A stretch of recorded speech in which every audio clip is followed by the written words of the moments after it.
생산과 소비 부록을 시작하겠습니다.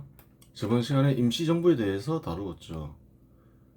3.1 운동이 일어난 이후에 대표성을 얻기 위해서 여러 개의 임시정부들이 세워지죠. 눈여겨볼 수 있는 것은 대부분의 단체에서 이승만이 추대되고 있더라. 대통령으로 추대되기도 하고 국무총리로 추대되기도 하고, 이승만이라는 사람이 1919년 되면 독립운동의 대표자로 떠오르고 있음을 알 수 있는 거예요. 이미 떠올랐죠. 1919년에 그 어디에서나 추대를 받죠. 대통령이나 국무총리로. 그래요. 또 눈여겨볼 수 있는 게 있어요. 대한국민의회는 공산주의자들이 주도가 돼서 만든 임시정부인데, 여기에 보면, 조사를 해보면 박영효가 부통령으로 추대되고 있음을 알 수 있어요. 현 시대 사람들이 이해 못할 수가 있는 거예요. 박영효는 어떤 사람이냐? 갑신정변을 일으켰죠. 예전에 다 설명했지만. 근데 그래요. 일본 식민지가 되면서 박영효라는 사람은 후작자기를 받아요. 그 일본 정부에 참여하죠. 그런데 부통령으로 추대되고 있더라. 현실 한국인들은 그 친일파라고 욕하고 있잖아요.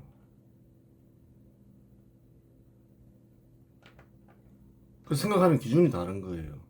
이 사람은 갑신정변에 참여했고, 그때 이 사람 말대로 했으면 독립 조선이 식민지가 안 됐을 건데, 그런 생각을 하니까 넣는다는 거예요. 일본 정부에 참여하고 있어도 그런 게 중요하지 않다는 거죠. 존경받는 인사였다는 거예요, 박영효는.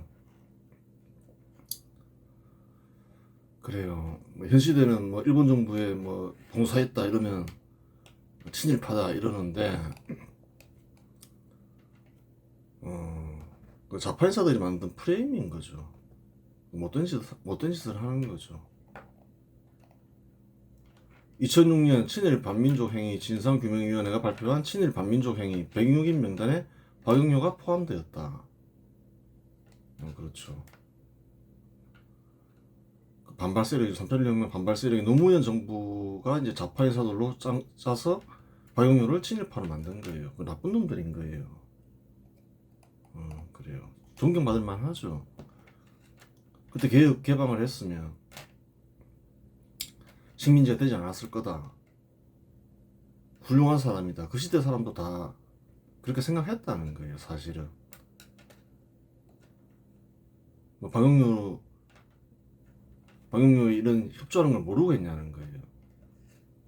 그런 게 아닌데, 독립에 대한 책임이었고, 독립을 위해서 제일 크게 그래요. 자기 목숨을 걸고 일한 사람이다. 이렇게 평가하기 때문에 이 추대를 받는 거예요. 사람들이 잘 모르죠, 이런 사실을.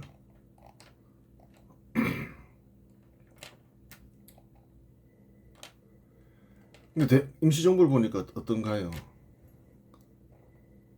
대한민국 임시정부를 보면 성향이 없더라. 어떤 나라를 세울 건지에 대한 얘기가 처음엔 없었더라. 공산주의 국가를 만들겠다는 건지, 현 시대 대한민국 같은 나라를 만들겠다는 건지 아무 얘기가 없더라, 처음에는.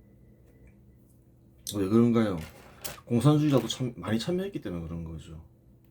그런 건 따지지 말자 이렇게 했던 거죠. 통일 전선 전술의 일환이라고 얘기했죠. 소속감도 없었다. 그래서 결국은 자기들끼리 지원받은 돈을 어떻게 하려고 하다가 걸려가지고 이동희는 탈퇴한다. 그런 얘기도 했죠. 근데 김구라는 사람이 있는데, 한국인들은 다 알죠. 처음에는 임시정부에 어떤 특별한 성향이 없었죠. 섞여 있다 보니까. 근데 김구가 된 뒤로 달라지더라. 공산주의 길을 가더라, 임시정부가. 속일 수가 없다. 건국광령에 나와 있다. 국유로서 이권을 균등하게 함. 이 뭔가요? 경제적 평등을 얘기하고 있는 거죠. 국민들은 누구나 똑같이 분배받아야 된다. 이 공산주의 시작인 거예요. 실현 수단이 뭔가요? 토지와 대생산 기관을 국유로 할 것. 그 산업시설과 토지는 다 국유화한다. 공산주의자잖아요. 명백한 거예요. 이거는 뭐 누구나 확인할 수 있는 거예요. 그래요. 임시정부를 계승한다. 말도 안 되는 소리라는 거예요. 그 말은 달리 얘기하면 공산주의 하자는 말인 거예요. 그 자판사들이 자꾸 김구와 임시정부를 띄우려고 하는 이유가 있다는 거예요.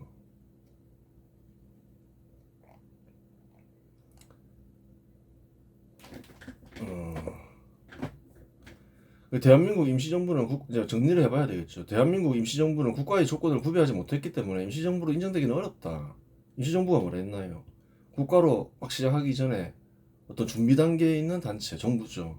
그걸 임시정부라고 하는 거예요. 그럼 한국에서 진짜 임시정부는 언제 생기나요? 대한민국 임시정부가 아니라는 거예요.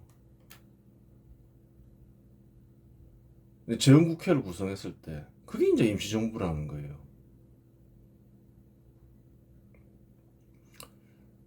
조건을 완화할 수는 없을까? 물론 완화할 수도 있다. 임시정부로 인정될 수도 있는 조건을 좀 완화해 볼 수가 없느냐? 너무 엄격하지 않느냐? 뭐 전례가 없긴 하지만 대한민국 임시정부가 모든 독립하는 단체를 통합한 뒤 대표성을 얻은 후, 그렇죠. 대표성을 일단 얻어야 될 거 아니에요. 조선인들이 다 정부라 생각해야 될 거 아니에요. 우리의 정부는. 근데 그렇게 생각 안 했다는 거예요. 독자적인 힘으로 독립에 큰 기여를 하여 조선 총독부를 접수하였다면 임시정부로 인정될 수 있다. 그래서 정부가 되기 전에 단체니까. 그 단체로 인해 독립이 됐으니까. 그 정부도 실제로 접수했고. 그러면 확실하게 임시정부죠. 조건은 많이 완화했지만. 그 정도면 뭐 그래도 뭐 전례가 없지만 인정할 수 있다. 근데 그게 아니었잖아요. 하지만 수많은 독립단체 중 3개의 단체가 합쳐 수립된 독립단체가 대한민국 임시정부이다. 널리 알려진 단체 중 참여하지 않은 단체 역시 많다. 그러니까 독립단체 중에 하나였다는 거예요. 규모가 제일 컸다고 말할 수 없죠. 알 수 없는 거죠. 몇 명이나 참여했냐는 거예요. 그 당시에. 참여 안 한 단체도 많죠. 뭐 은일달도 좀 제법 그 명성 있는 단체였는데 참여 안 했고, 북로구정호도 제법 많은 군인들이 있었죠. 참여 안 했고, 대한독립군도 참여 안 했고, 뭐 대한광복단도 참여 안 했고, 여러 단체가 참여 안 했다는 거예요. 단체 3개가 참여해서 임시정부다 이렇게 한 거예요.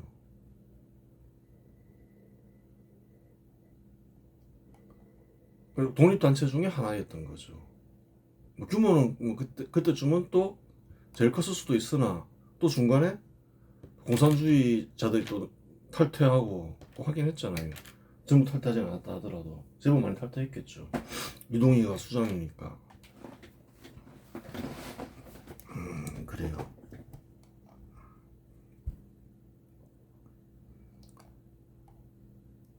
또한 독자적인 힘으로 독립에 큰 기여를 하지 못했고 해방 후 국민들로부터 대표성을 인정받지도 못했다.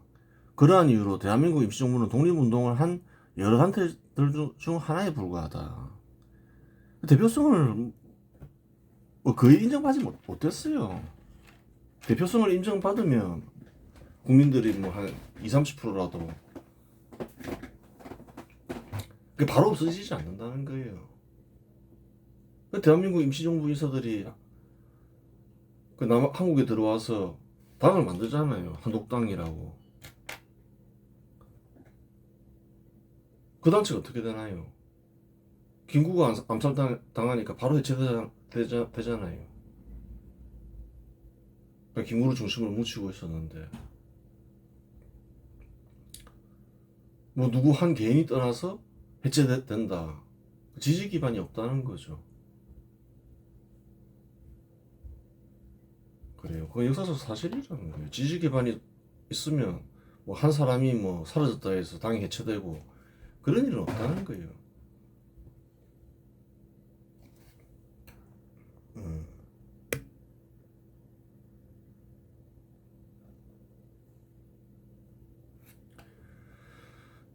그래요. 3.1 운동으로 생긴 분노를 이용한 무정투쟁도 있었다. 1919년 11월 김원봉은 만주에서 조직한 의열단은 주요 일본 총독부 기관과 정부 기관과 일본의 정부 기관과 기관 파괴와 친일파 암살을 목표로 했다. 1920년 박재혁은 부산경찰서 중국 고수 상인으로 위장하여 부산경찰서장 하시모토에게 접근한 뒤 폭탄을 투척했다. 폭탄이 터지면서 박재혁 의사와 경찰서장 하시모토가 중상을 입었다. 1921년 김일성은 조선 총독부에 폭탄을 투척했다.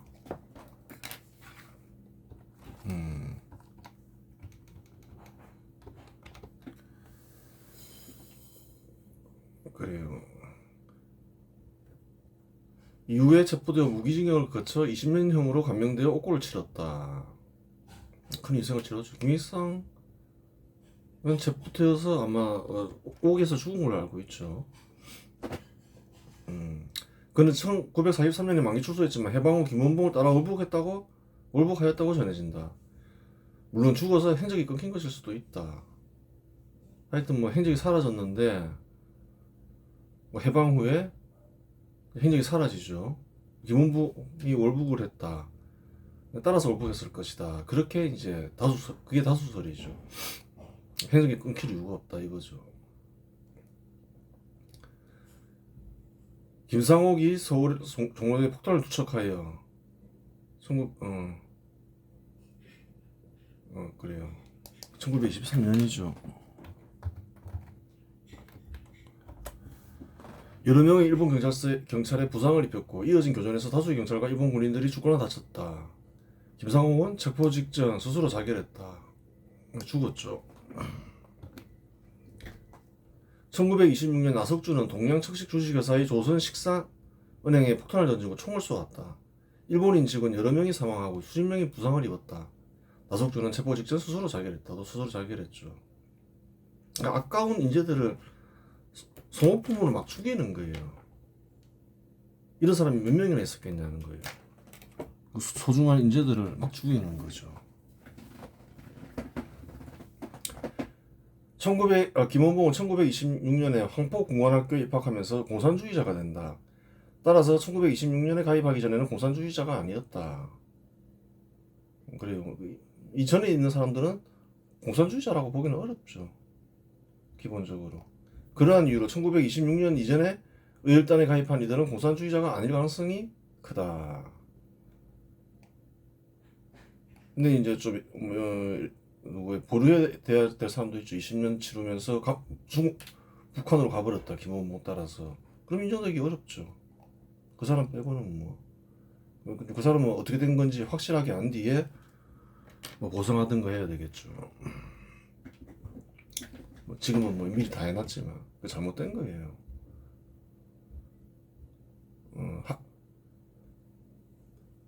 그래요. 하지만 김원봉의 활동은 기준위에 위배되기 때문에 김원봉의 활동은 독립운동이 아니다. 단 박재혁과 나석주와 김상옥은 스스로 희생하여 밑거름이 되었으니 기준 3에 의해 독립운동가로 인정될 수 있다.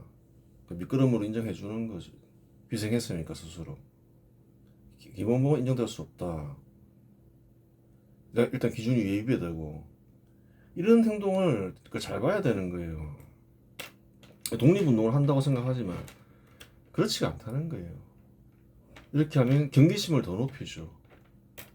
폭탄 던지고 이러면 독립운동을 방해하는 건가요? 기여하는 건가요?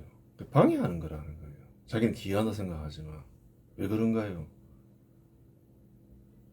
독립운동은 여러 가지 방식으로 할 수 있는데 이 실력 격차가 심할 때는 실력을 양성해야 된다 했잖아요. 그 실력 양성을 못하게 한다는 거예요.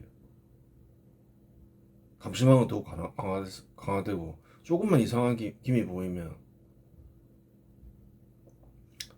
그래요. 뭐 체포하고 이러겠죠. 그러면 뭐 아무것도 할 수가 없다는 거예요. 그리고 아까운 인재들은 목숨을 바칠 정도의 인물들은 소중한 인물들인데 계속 그냥 소모품으로 써버리잖아요. 그게 잘못된 행동이라는 거예요. 김원봉과 안중근을 비교해보자. 안중근은 정민회전 때 대한의군 참모중장이었다. 참모중장은 참모장과 부사령관의 역할을 겸하는 최고직위이다. 안중근 암살 사건은 안중근 혼자 일으킨 사건이 아니다. 우덕수는 이토 히로부미의 동선과 관련된 정보를 수집하고 암살 계획을 수립하는 데 핵심적인 역할을 했고, 안중근과 함께 하얼빈에 도착하여 암살을 준비했다. 조도선과 유동환은 만일 안중근 의사의 거사가 실패할 경우에 대비하여 러시아 헌병대에 발각되지 않도록 다른 기차역에서 대기하며 이토를 저격할 임무를 맡았다. 여러 명이 참여했다는 거예요. 비밀 결사 조직을 만들었죠. 거기서 대장은 누굴까요? 안중근이라는 거예요. 딴 사람들은 소모품으로 써나요, 안 쓰나요? 이 암살을 꼭 해야 되겠다 생각하면 그게 잘된 암살이냐 아니냐를 떠나서 꼭 죽여야 되겠다고 생각하면 자기가 참여하는 게 맞죠. 왜 다른 사람을 희생시켜요? 안중근은 대장인 내가 하겠다 결정하고 그렇게 한 거잖아요. 김문모하고 다르잖아요. 애국심이 넘치는, 목숨을 걸 정도로 애국심이 높은 이들을 모집해서 죽인 거 아니에요. 그거 잘못됐다는 거예요.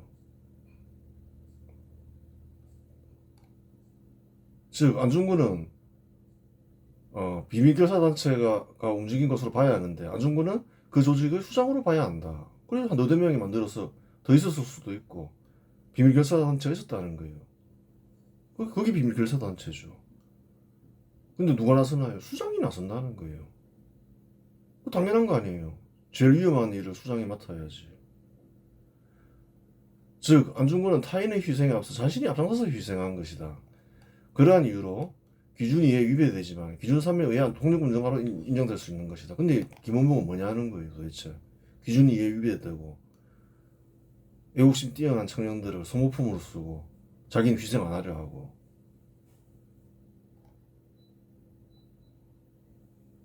그래요. 하지만 김원봉은 의열단을 조직한 뒤 애국심이 강한 이들을 모집하여 소모품으로 희생시킨 이이다. 희생시킨 것이다. 물론 기준이 이에 위배되기 때문에 독립에 방해가 되었을 뿐 기여한 바는 없다. 또한 살해한 대상은 무고한 직장인들이나 살인죄를 저지른 것에 불과하다. 죽인 사람들을 보라는 거예요. 그 사람들 죽인다고 독립되는 것도 아니지만 또 무고한 생명을 죽였다는 거예요. 기어코 무장투쟁을 해야 한다고 생각했으면 군대를 습격해야 하지 않겠나. 은행에 폭탄 던지고 경찰서에 폭탄 던지고 주로 이제 민간인들을 상대하는 곳이잖아요. 경찰서라 하면 또 그래 뭐 독립군 잡아들이지 않았냐 이렇게 얘기하지만 경찰이 필요한가요? 필요 안 한가요? 필요하죠. 독립군 몇 명이나 된다고 잡아들이는 일도 했겠지만 경찰이 하는 일이 뭔가요? 치안을 유지하는 일이 대부분이라는 거예요. 범죄를 방지하는 일이죠. 그 일을 하는 사람들이라는 거예요. 뭐 경찰이라고 해서 뭐 악인이 아니라는 거예요. 대부분은 사회 구성원들을 위해 필요한 일을 하고 있는 이들이다. 무고한 생명을 해치면 안 된다. 꼭 전쟁을 해야 되겠다 하면 상대를 군대로 했어야 된다. 이렇게 얘기하는 거죠. 하여간 이러한 일은 2001년 9.11 테러와 성격이 같다. 2001년 9.11 테러는 알카에다라는 테러 조직이 민간인 3,000명을 사망시킨 사건인데 그 결과 알카데의 근거지인 아프가니스탄과 이라크는 공격을 받아 두 국가의 정권이 붕괴되었다. 역사적 사실이죠. 그게 뭐 어떤 도움을 주고 그런 건 아니라는 거예요. 비슷한 결과가 다 한국에 또 있었다는 거예요. 독립운동을 못하게 하고 이상한 기만 보이면 체포하고 딴 사람 독립까지 방해하잖아요. 마찬가지라는 거예요. 그게 뭐 기여한 바가 전혀 없다. 오히려 방해됐다. 그렇게 되는 거예요. 나아가 2011년 알카에다 지도자 오사마 빈 라덴이 사살됨으로써 알카에다는 회생불능의 타격을 입었다. 그렇잖아요. 똑같은 이치가 적용되는 거죠. 기준이를 어긴 결과이다. 하여간 무고한 생명을 정당화하여 살인하는 일은 살인을 저지르고자 하는 욕망을 그럴듯하게 포장하여 발산한 것에 불과하다. 살인 욕망을 실현한 거지. 그 별 의미 없다. 그 말이죠. 안중근과 김원봉의 둘의 인품을 비교하면 안중근의 인품은 고매하지만 김원봉의 인품은 순양아치라는 말이다. 살인의 욕망을 억누르지 못하고 애국심이 뛰어난 청년들을 소모품으로 죽게 만들고 꼭 하려면 자기가 하지. 자기는 뒤에 숨어 있고 나쁜 놈이라는 거예요. 1919년 3월 13일 홍범도는 여러 독립군 단체를 규합하여 대한독립군을 창설했다. 이제 무장항쟁을 봐야 되는 거죠. 3.1운동 이후에 홍범도가 독립운동을 하게 된 배경은 생계에 대한 위협이다. 어떻게 독립운동을 했을까 이 사람이 한번 봐야 되겠죠. 홍범도는 조선 말기 대한제국의 평양 감명소속부대에 15세 나이로 입대했다. 나팔수로 복무하던 중 상관을 폭행하고 탈영했다. 그런 일이 있었다는 거죠. 탈영한 뒤 금강산 신계사에 들어가 승려가 되었는데 여성 이옥구와 사랑에 빠져 환속한다. 둘이 이제 환속을 했죠. 가정을 이루겠죠. 환속한 뒤 강원도 해양지역에서 이옥구와 가정을 차린 뒤 2명의 자녀를 두고 생계를 위해 포수생활을 시작했다. 포수생활을 했다는 거예요. 가정을 이룬 홍범도는 독립운동과는 거리가 먼 이였다. 독립운동을 해야 할 동기도 없고 신념도 없었다. 그냥 가정을 이루고 잘 살고 있었다는 거예요. 근데 무슨 일이 일어나나요? 그런데 1907년 정민내전이 발발하자 1907년 9월 일제는 총포 및 화약류 단속법을 시행하면서 총을 회수한다. 난리가 난 거죠. 왜 난리가 나나요? 보수들 입장에서. 보수들이 들고 일어났다는 거예요. 총 없이 어떻게 사냥하고 생계를 이어나가겠는가. 그래요. 이어나갈 수가 없는 거죠. 이에 보수들이 일제히 정민회전에 가담하면서 일본군에 항전하게 된다. 그래요. 그렇게 된 거예요. 보수들이 생기가 없으니까 보수들이 이제 들고 일어난 거예요. 홍범도 역시 거기에 끼었는데 수장으로 추대된다. 이렇게 하면서 홍범도가 독립운동을 시작하게 됐다는 거예요.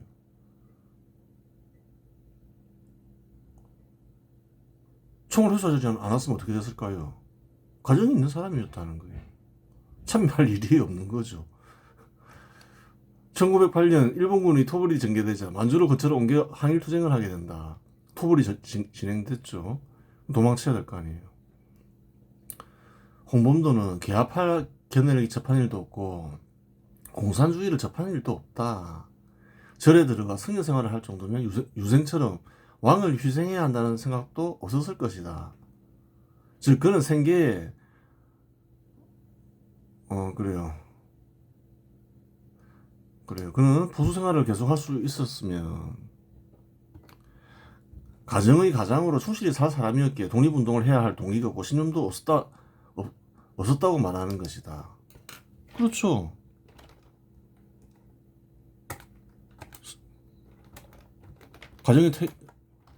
가정을 얼마나 사랑하고 아내를 사랑하고 자녀들도 사랑했겠어요.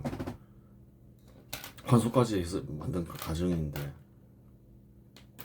근데 졸지에 이제 생계를 이어나갈 수 없게 되니까 홧김에 홍범도만 그런 게 아니죠. 그때 보수들이 그랬던 거죠. 홧김에 시작했다가 이제 독립운동을 이제 계속 하게 되는 케이스라는 거예요. 달리 얘기하면 독립운동을 하게 된 것은 일종의 사고였다. 그렇게 되는 거예요.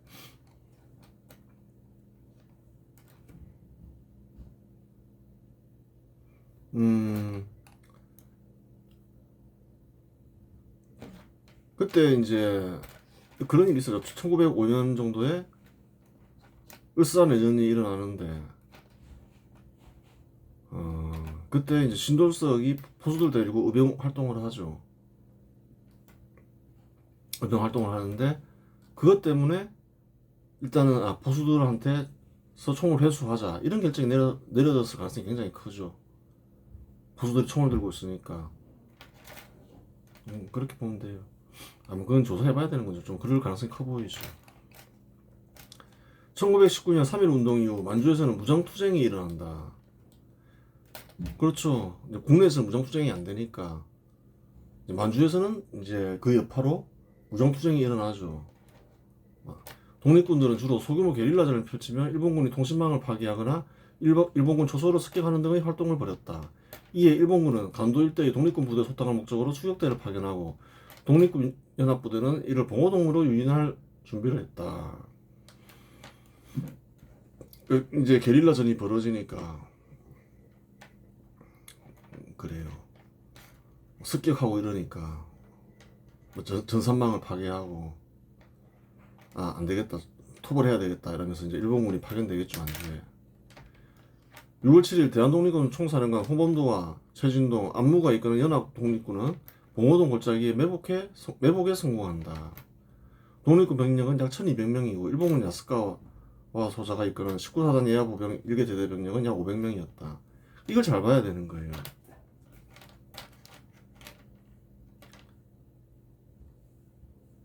이때만 해도 병력이 1200명이 있었다는 거예요.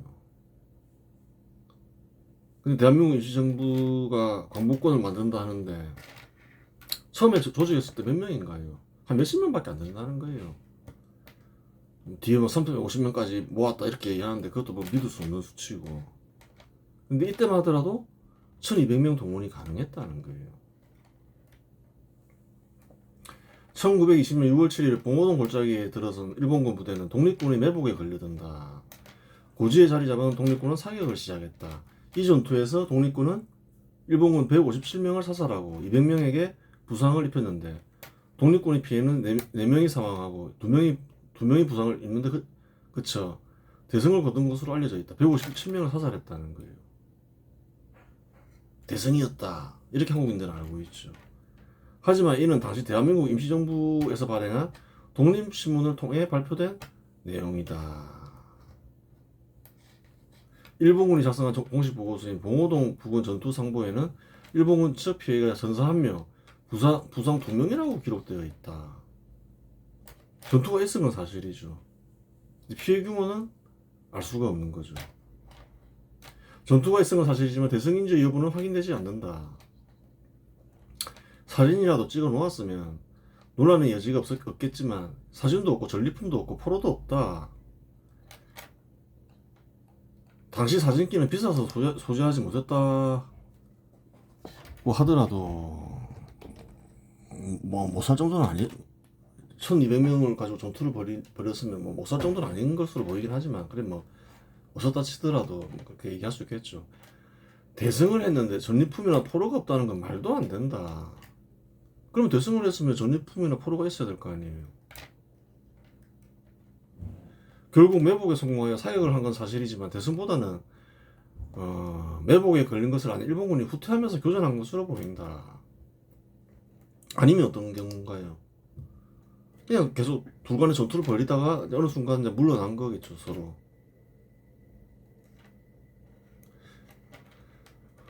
그래요. 그러한 이유로 사실 여부는 확인할 수 없다. 일본군은 사살했더라도 후퇴 과정에서 시체를 수습했을 것이기 때문이다. 만일 일본군에서 157명이나 사살되었으면 은밀하게 수습할 수 있는 가능성은 없다. 왜 그런가요? 그때 다 외신이 있었다는 거예요. 157명 사살했다. 나중에 현장을 수습한다. 그럼 다 알려지는 거죠. 만주에도 외신 기자들이 있었기 때문에 피해 상황이 고스란히 보도됐을 것이다. 다 외신 기자들이 다 있었다는 거예요. 그 당시에도. 대규모 승리했으면 사진기가 돈이 없어서 못 사다 치더라도 외신 기자가 찍어서 나중에 보도했을 거 아니에요. 말로라도 전했을 거 아니에요. 일본의 통제로 인해 당장 보도되지 못했다고 하더라도 후에라도 보도되어야 정상이었다는 말이다. 그러니까 증거가 하나도 없다는 거예요. 대승한 증거가 대승했다는 말은 대한민국 임시정부밖에 없다는 거예요. 근데 대충 보니까 그냥 뭐 교전을 벌리다가 끝났더라. 서로 물러났거나 그냥 너무 좀 이렇게 보니까 뭐 상황이 불리해 보이니까 그냥 후퇴했겠죠. 후퇴하면서 이제 시신이 생겼더라도 뭐 일부 시신이 생겼다 하더라도 수습해 갔거나 뭐 그런 전투로 가야 된다는 거예요. 그렇지 않았으면 대승했으면 흔적이 크게 남았을 건데 없다. 외신 보도도 없다. 그렇게 되는 거예요. 이번 시간에서 마치겠습니다.